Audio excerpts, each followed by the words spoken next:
The airplane cabin hummed softly, the sound of engines mixing with the quiet chatter of passengers. In the very last row, a young woman clutched her baby tightly, her eyes heavy with exhaustion. Her name was Maya, a single mother trying to build a new life after years of struggle. The baby in her arms, little Aiden, was barely a year old, and every cry, every restless movement reminded her how fragile her journey was. Maya wasn't supposed to be on this flight. She had spent her last bit of money to buy the cheapest ticket she could find after hearing about a potential job opportunity in another city. A small cafe was hiring a cleaner, and she was willing to do anything to provide for her child. But as the flight took off, her fears grew louder in her mind. What if she failed again? What if this job didn't work out either? Aiden whimpered softly. Maya rocked him gently, whispering lullabies until his cries quieted. When the flight attendant came by with blankets, she smiled politely but declined. She didn't want to owe anyone anything. Her clothes were worn, her hands rough from years of hard work, and her eyes carried the kind of tiredness only single mothers understood. Next to her sat a man in a sharp black suit, quietly reading on his tablet. He looked important, confident, calm, the kind of man who never had to worry about missing a meal or paying rent. Maya tried not to disturb him, but Aiden's tiny hand brushed against his sleeve. The man looked over and gave her a small, polite smile. "It's okay," he said softly when she whispered an apology. His voice was warm but professional. "You've got your hands full." As the hours passed, Maya fought sleep. Her body ached, her eyes burned, and before she realized it, her head gently rested against the man's shoulder. The baby slept soundly in her arms, his small chest rising and falling peacefully. The man looked down at the woman now sleeping on his shoulder, the young mother whose face told 1,000 untold stories. Her clothes were faded, but her embrace around the baby was full of love. Something inside him softened. He carefully shifted his tablet aside and sat still, afraid to wake her.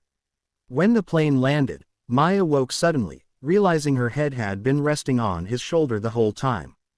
Embarrassed, she sat up straight and whispered, "I'm so sorry, sir. I didn't mean to." "It's all right," he said, smiling kindly. "You looked like you needed the rest."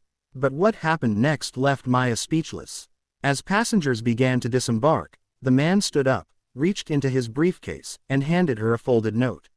"For you," he said, then walked away before she could say anything.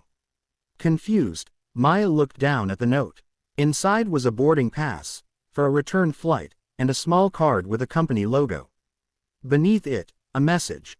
Greater than, "If you're looking for work, come see me on Monday. Ask for Mr. Bennett." Her eyes widened. Mr. Bennett. She had heard that name before, the CEO of Bennett Enterprises, one of the biggest companies in the city. She thought it must be a mistake. Maybe he was just being polite. But 3 days later, with trembling hands and her baby wrapped in a blanket, Maya gathered her courage and went to the company's towering glass building. The receptionist smiled as she gave her name and handed over the note.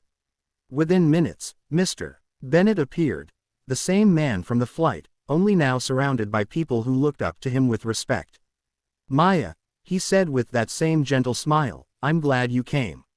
She felt small standing in front of him. "Sir, I don't want charity," she stammered. "I just need a chance." "And that's exactly what I'm offering," he replied. "Not charity, opportunity." He led her into his office and explained that his company had recently started a community employment program for single parents struggling to find work. He had been searching for someone trustworthy and hardworking to manage the logistics and cleaning staff for one of his branches. "I saw the way you cared for your baby," he said softly. "That kind of dedication. That's what I want in my team." Tears filled Maya's eyes as she accepted the offer. For the first time in years, she felt hope, real, tangible hope. Weeks passed, and Maya excelled at her new job. She was punctual, kind, and responsible. Her colleagues admired her. Mr. Bennett often checked in quietly, never treating her like charity but always with respect. He even arranged a small daycare space in the building for employees' children, something inspired by her story.